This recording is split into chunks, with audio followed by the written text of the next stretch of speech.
Over 100 years ago, eugenicist social planners said that they'd use mind-altering drugs to control the population. By 2007, more than 20% of the U.S. population were on some type of prescription antidepressant. But in the case of foster children, a sector where the state has total control, at least 2/3 are forced to take a cocktail made up of, on average, 7 psychotropic drugs. Chairman of the Texas Society of Psychiatric Physicians, Joe Burkett, testified before the State House Select Committee hearing on psychotropic drugs in foster care and shocked the public when he said that 2/3 of foster children in Texas had been placed on psychiatric drugs because they were very, very sick from a bad gene pool. A lot of these kids come from bad gene pools. They don't have stable parents making good decisions. Besides the gene pools, they've then been traumatized by abuse, neglect, and problems, and then they've been traumatized by separation. All those things predispose to mental illness. The Western world is now implementing eugenics pre-crime policies. Fetuses are now being pre-screened according to family histories of crime. From Portland, Oregon to London, England, Child Protective Services are enrolling newborn children into criminal databases at birth and forcing them to attend probation hearings at age 2. The overlords of scientific dictatorship are ruthlessly prosecuting a war on our most defenseless. In December of 1974, the U.S. government made Third World population reduction a central national security issue. The operation plan, titled National Security Study Memorandum 200, was simply a regurgitation of the British Commission on Population created by King George VI of England in 1944, which openly stated that populous Third World nations posed a threat to the international elite's monopoly of global power.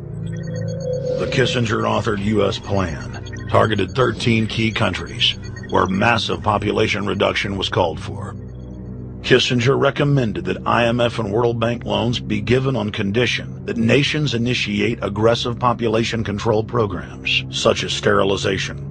Kissinger also recommended that food be used as a weapon, and that instigating wars was also a helpful tool in reducing population. In 1972, the Nixon White House also implemented a eugenics policy which was directed by George Herbert Walker Bush, then United States Ambassador to the United Nations. Bush advised China on the formulation of their one-child policy and directed the federal government to forcibly sterilize more than 40% of Native American women on reservations. The Bilderberg-dominated Club of Rome advocated environmentalism as the best front to implement population reduction. Western populations would accept serfdom if it was packaged as saving the earth.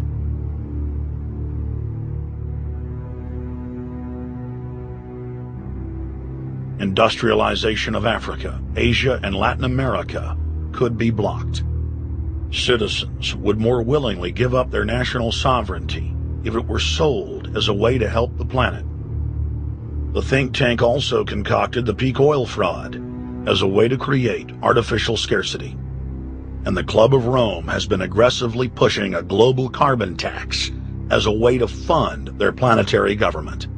In the draft copy of the United Nations Global Biodiversity Assessment, it states very clearly that we must reduce the human population from its current level of about 6 billion people down to about 1 billion people. In the 1970s, South Africa developed race-specific bioweapons to target blacks and Asians, and then subsequently sold the technology to Israel in the mid-1980s. In September of 2000, the Project for a New American Century published a document in which Dick Cheney described race-specific bioweapons as politically useful tools.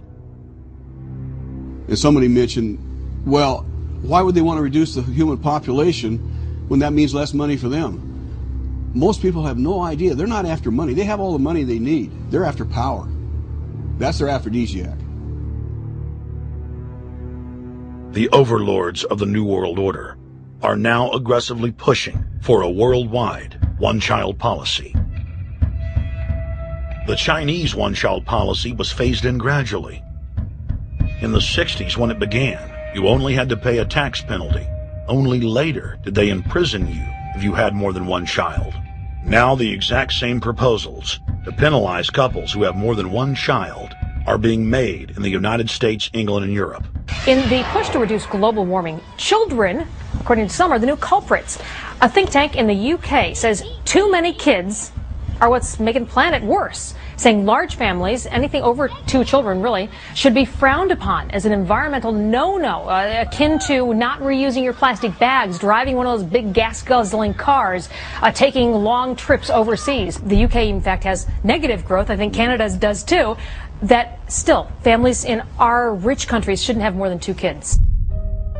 In 1998, Ted Turner pledged to give more than $1 billion to the United Nations to be spent in the implementation of population reduction policies planet-wide.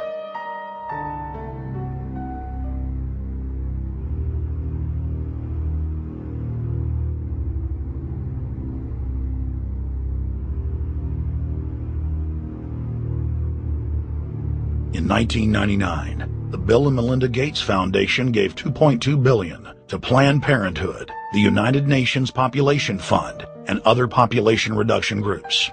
By 2007, the Gates had given more than $30 billion, almost exclusively to population control groups. The controlled corporate press cynically reported that the Gates were giving the money to help third world children. Bill and Melinda Gates were dethroned as the world's most generous philanthropists when their friend and fellow population reduction enthusiast, Warren Buffett, gave $37 billion to fund an army of population control groups. And I actually think the world will be much better when there's only 10 or 20% of us left. Dr. Eric Pianka.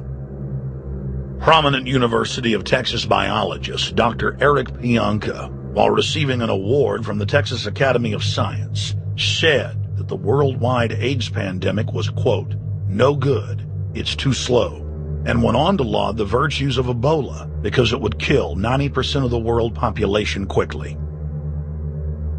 When his statements erupted into a national controversy, his graduate students defended him, stating that Pianka was too conservative and that all humans should be killed. But most frightening was the fact that in a crowd of over 1,000 prominent scientists, local newspapers reported that 95% of those in attendance gave Pianka sustained standing ovations every time he extolled the virtues of mass-culling microbes and man's destruction.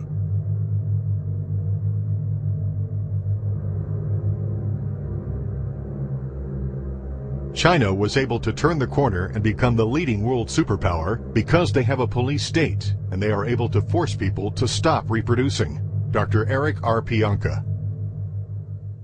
The eugenics movement has now shaken off much of its Nazi baggage and is using people's legitimate concern about the environment as a cloak to conceal their real agenda. Everyone wants to breathe clean air and have good water. But the controllers of the environmental movement have done nothing but co-opt people's concerns and parlay it into support for global policies that further destabilize the third world and create untold misery. Phony environmental and conservation groups are now the biggest private landowners in the world.